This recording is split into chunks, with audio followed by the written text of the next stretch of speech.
Now back to Outdoors with Larry Ray on ESPN 790 AM. Brought to you proudly by the Tennessee Wildlife Resource Agency, Gaston's White River Resort, Sportsman's Warehouse, and Barton Power Sports. Hey, good Saturday morning. Welcome back to Outdoors with Larry Ray as we close out today's show. 90 minutes of fish talk, so to speak. Gosh, I love it. Oh, he loves it. He loves it. And, you know, that's okay with me. We do this every fourth. Occasionally. Occasionally. We're doing it twice a month now. I mean, you know, come on now. This is Outdoors with Larry and Ron. You know, so and talk about Outdoors with Larry and Ron. Yeah. Well, let's talk about it. This weekend, tomorrow. Yeah. Something very near and dear to my heart for a lot of different reasons. Yeah. And the biggest reason is St. Jude Hospital. That's right. You know, and for those that don't know, every child that enters into St. Jude Hospital to be treated is at no cost to them. No cost. That's part one. Part two, they are a leading research center for childhood diseases, nothing like it in the world.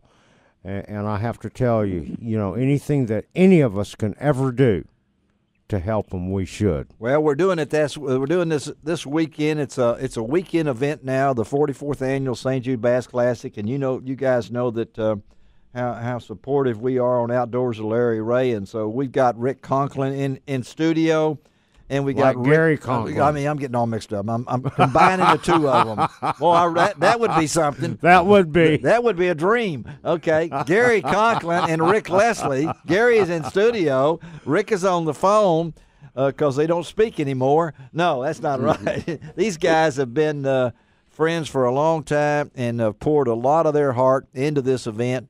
Rick is back as a front man for him, so to speak, and Gary is the side man and the back man and everything else, because the event itself is tomorrow. It's down at Sardis, Engineers Point.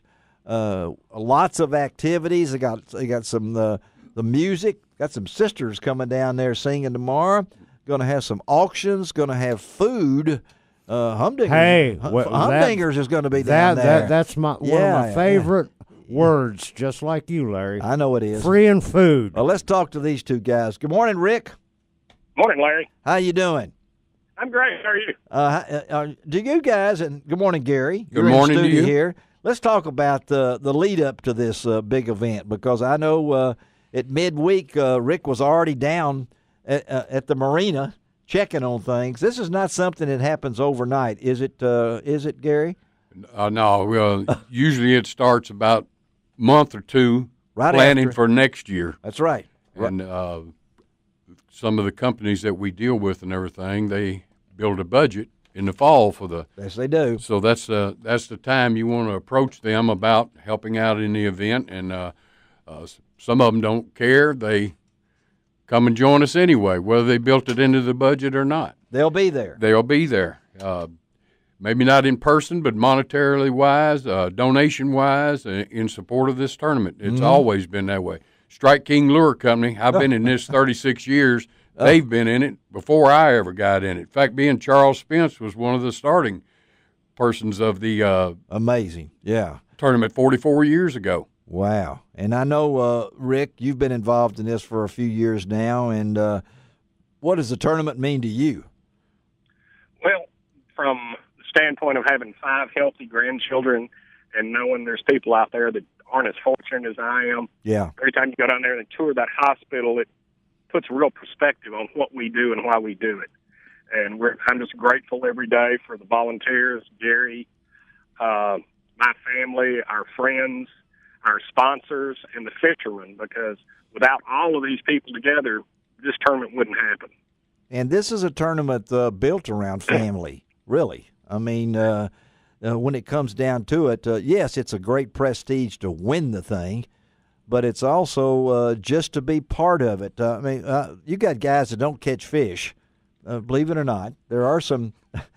I've been there, done that. I did not say that. I did not mention it to you at all. Yeah. But that is part of it, isn't it, Gary? And I know we mention this every year because it's close to your heart. Yes, it gives an opportunity to the fishermen of the Mid-South, Louisiana. We got some from Texas this year, Arkansas, Tennessee, to participate in something and raise money for a very, very worthy cause.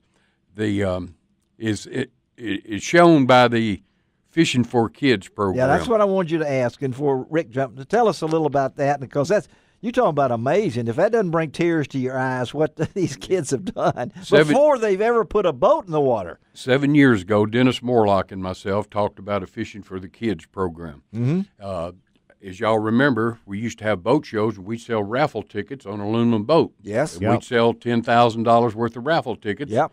Well, the first year, it raised $14,000, and we ain't sold a raffle ticket yet. It's grown in out of 7 years now. This will be the 7th year. This year's total donation through the Fishing for the Kids will be $162,445.08. And 8 cents. And 8 cents. That's really amazing. So how do they raise that money? Oh, there's a variety of ways. Eric Yeager, who participates in it, his daughter was a patient at St. Jude and everything. He had a motorcycle ride where he raised $2,000 or $3,000 out of it. I hate to say it, but Tadpole he owns a bait shop in Hernando, Mississippi. And his son is a patient. Yeah. That's right. And he's participated in it. I think he raised $4,000 or $5,000. He bought a gun, and they sold raffle tickets on a shotgun. So this is individual money that's just raised by. Has nothing to do with the tournament. And you go into Tadpoles, and they have a jar there at the counter. Yeah. This says donate to St. Jude. Absolutely. So now this has pushed this over 600,000. Is that pretty close? We passed $600,000 with That's amazing. Amount this year. And it's our friends from Louisiana, who's a title sponsor for the Fishing for Kids. They have events all year long down there that they accumulate money. Charles Williams has a river run, it's a Mardi Gras boat parade. Yeah, that's fun. What he does is he goes down the river with a jar, and he may have a little beverage on board for somebody, if they want it. Yeah. But they raise $42,000 riding down the river sticking. That's amazing. And they have a bunch of boats that participate in that. That's really a good deal. And I like what Gary said, and 8 cents. And 8 cents, that fascinated me. 8 cents. I'm thinking there's got to be 92 cents somewhere, someplace out there. And again, we're talking to Gary Conklin and Rick Lesley. And Rick, I know the tournament itself in 43 years has raised how much money? Well, about $4.5 million. $4.5 million. That's amazing. That is more than amazing. Hey, Rick, it's Saturday morning here in Memphis, Tennessee. What's there to do to kick off this weekend for the St. Jude fishing tournament? I know there's some things going on today in Batesville, Mississippi, and then, of course, we have the tournament tomorrow. Would you tell all of our listeners how they can participate? Come on down. Well, tomorrow or today at the Civic Center in Batesville is a family fair going on. So there's rides and games and food. And folks can come down to that. We have a St. Jude booth in the fair, and the owner of the fair is going to make a donation from the proceeds of the fair to St. Jude. Again.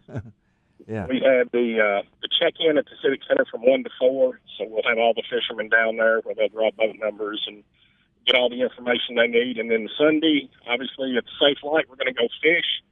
But at 1 o'clock, we'll have live music from Crossing Dixie. Yes. Perform from 1 to 2, and then weigh-in will start at 2. Moe's and Humdingers will have their food truck down there, and then about 3:15, we're going to start our live auction, and we've got condos on the beach in Destin. We've got autographed footballs. We've got rifles. We've got restaurant gift certificates, generators. Wow. So we got a little something for everybody to come down, enjoy the day, and help us raise more money. Even if you're not fishing, it'll just be a great outing. The weather's supposed to be beautiful. So just come see us. It's amazing, and so much going on. Yeah, and one of the things that they'll have, the fishermen all get a T-shirt. Yeah. And those T-shirts that the fishermen get are also going to be available to the public, which all of the proceeds goes to St. Jude also, and they'll be available at the weigh-in. And also at the weigh-in, you've got 2 special MCs this year too, don't you, Rick? Well, they got 3, man. 3. They got 3. They well, got. We have 2, and one is stuck in Florida. Hopefully, he will be back. But we know we have Roger Stegall and Mark Rose. Bill, last I heard, was still stuck in Florida. Yes, he was. That the airlines cooperate and he gets back to Memphis in time. Well, you need 3 because each one needs to interpret what the other one said. I mean, because and Dance really needs to do his Roger Stegall impersonation. There's nothing better than that when they do that. And Mark Rose, man, he's just. I just read something recently about Mark that he had. He's doing really good. He is the number. At the BASS Southern Regional that was just held. Yeah, he's the number 1 AOY, which means that he's going to be extended an invitation for next year's BASS Elite Series. So it's going to be interesting to see if he does that. Because he is a very, very staunch FLW person. And of course, I want to remind all of our listeners that there's going to be a lot of pictures from the St. Jude Bass Classic going-ons on today, Saturday, all of the things that are there, and also from the tournament. And don't forget, I'm writing for the Commercial Appeal tomorrow a great story about a young man named Brody. All right. He's 7 years old, that he's at St. Jude Patient, and his daddy, Andy, is going to be participating in the tournament for the first time ever. And it's a really cool story, and I really appreciate Rick setting this up with me. It's a great story, and that'll be in Sunday's Commercial Appeal. Got to get out of here. Gary, thank you, buddy, for coming in. My pleasure. Rick's, I hope nothing but the best tomorrow. I hope they catch some big ones, but if they don't, they're going to catch a lot of money for St. Jude, right? We're down here. Thank you, Larry. All right, buddy. Let me tell you about next week's show real quick. It will be... I can't even think what it's going to be. Gene Smith and Dave Galbert. We're going to talk fishing rodeos next week. Yes, and absolutely. We're going to have in here a young girl just recently won the Ketchum Lake Fishing Rodeo. Awesome. Out on Farm Road. Awesome. And you know what she wanted to do for her prize? Go eat catfish. She wants to be on this radio show. We're bringing her in next special. week. She's going to be on here with her sister and John Charles Wilson from the Agri Center, and that's all next week. Got to get out of here. Practice good water. Trevo's over there working on the website right now. Good for Ron him. Wong, thank you. Thank you. Thank you, Greg Ratliff over there in his Best Buy. I keep thinking he's going to work at Best Buy here. All right, we'll see y'all next week on Outdoors with Larry Ray. And as I say every week, it doesn't cost an extra cent to be a good sport, and God bless the USA. You can find out